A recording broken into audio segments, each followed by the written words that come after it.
السلام عليكم. خلينا نتكلم على فد لقطات في كربلاء. اليوم نتكلم على شخص اسمه عمرو بن قيس المشرقي مع الإمام الحسين سلام الله عليه. هذا صار عنوان للتردد واختيار متاع الدنيا على الآخرة. خلي نشوف كمقدمة في مسيرة كربلاء برزت مواقف تكشف معادن الرجال، لأن أنت بالحاجة العادية كلها تصير مثالية، بس من تجي بالشدة تبين. عمرو بن قيس المشرقي واحد ممن اقترب من الحسين سلام الله عليه، والنوبة انهزم انصرف منه. شنو اللي صار؟ ليش ما التحق بركب الشهادة؟ هذا من هو أول شيء؟ عمرو بن قيس المشرقي من أهل الكوفة، كلش معروف بالشجاعة والإقدام والكرام والضيافة. خرج من الكوفة برفقة ابن عم إله، التقى بالحسين سلام الله عليه في الطريق إلى كربلاء. وين صار اللقاء مع الإمام الحسين؟ قال له الإمام بالطريق: ألا تنصرني؟ قال: أنا عندي عيال وخاف عليهم من الضيعة، أذهب بهم وأعود إليك، أنا خاف يصير عليهم فد شيء. الإمام هنا قال له: خوش حكاية. قال له: أنت عندك ذنوب كثيرة، خلينا نوقف يوم هاي الحكاية. أنت من إنسان عنده ذنوب كبيرة، عندك ذنوب كبيرة كفر عنها. الله سبحانه وتعالى خلانا فد إضاءات وسبوتات بالحياة. قل لعبادي الذين اسرفوا على انفسهم لا تقنطوا من رحمه الله ان الله يغفر الذنوب جميعا. الله يغفر لك كل الذنب مالتك، بس يكون عندك بل اكو شيء اكبر: اولئك الذين يبدل الله سيئاتهم حسنات. نوبات من يصير انت توبه نصوحه، السيئه مالتك مو يمحي لك اياها، تحولها الى حسنات.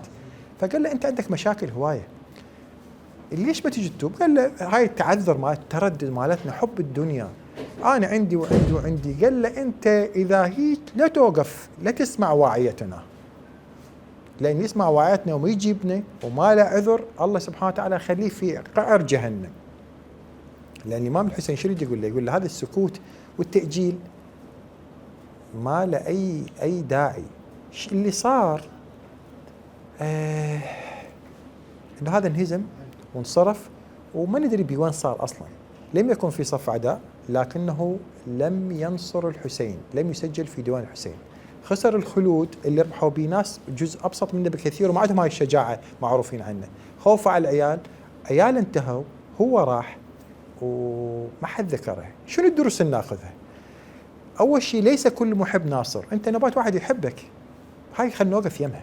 ليش؟ خلينا نوقف يمها لأنه ترى تعرفون أكو قسم من الجيش اللي طلع في جيش عمر بن سعد هم كانوا من محبي الحسين، وخاف عمر بن سعد وعبيد الله بن زياد يبقوهم بالكوفة يسوون انقلاب، فطلعوهم غير مسلحين، اي نعم بدون أسلحة، وقفوا على تل يشوفون الحسين اللي يحبوه دا يقتل. اللهم انصر الحسين، ظلوا يدعون الحسين ويبكون. شنو بفائدة البكاء؟ لذاك مو دائما البكاء على الحسين يفيد، البكاء يكون موقف وياه، موقف. حتى أحد قادة الملاعين قال لهم: أنتم هلا نصرتوا الحسين ضدنا، تعالوا نزلوا صيروا مع الحسين ضدنا، أنتم شنو فائدة؟ فالحب بدون عمل ما يفيد. لا تؤجل نصرة الحق، لأن أنت حاليا عندك نصرة حق، باكر يصير عندك نصرة حق. العذر لا يبرر الغياب عن موقف المصير. استجابتك للنداء هي راح تحدد موقفك. خلينا نشوف هذا، خلينا نربط في شيء صار لنا هالايام اللي هي الحرب جمهورية ايران الاسلاميه مع الكيان الصهيوني.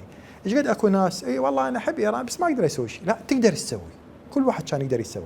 اقل شيء كان تقدر تسوي الحرب الكبيره اللي صارت على مواقع التواصل الاجتماعي، حرب واضحه بين احباب الحسين وبين احباب الكيان وامريكا واحفاد يزيد. راد يبررون. انت شفت الاسود اصحاب الحسين واحفاد الحسين الماشيين على طريق الحسين شلون نفوا وصمدوا، وكلهم احباء الحسين، كل واحد موقفه. هسه الموقف الاعلامي اكثر شيء، السوشيال ميديا اللي ياثر، الانساني انصرهم، اني اتعارك في سبيلهم حتى لو ضحي بنفسي لو محتاجين، لانه كانت الموضوع قضية كربلاء تعاد وهي مكرر دائما: نكون أو لا نكون. وكان المخطط أكبر مما تتصورون، كان نهاية كل التشيع، كل أحباب الحسين. لذلك مو اعتباطا يجون أحباب يزيد وأحفاد معاوية كانوا يشجعون. ولأول مرة بالتاريخ العار العار العار أنه مسلم ينصر ضد أخوه المسلم الكيان الغاصب، ما صايرة بالتاريخ. لكن يريد يبينوا لك ذولي أصولهم مو مسلمين، بل عندهم في رواياتهم أنه في آخر الزمان أنه هم ذولي أحفاد يزيد يتعاونون، وموجود على اليوتيوب بالمناسبة، هذا مو جاي أني أتبلى عليهم، يتعاونون مع اليهود ضد الشيعة، لأنهم بالنسبة لهم دين واحد هم اليهود، لكن الله فضحهم وصار الصمود الأكبر للقادة وللجمهورية الإسلامية لأنهم متبعين طريق الحسين. خلينا نفهم اللي اتبع طريق الحسين هو مو بس فائدة للقضية وفائدة بالآخرة، فائدة بالدنيا إليه، يأخذ موقف ممكن ينصر دينه وينصر مذهبه، وقبل كل شيء ينصر نفسه، لأنه قبل كل شيء الله سبحانه وتعالى رضى عليه. تحياتي لكم.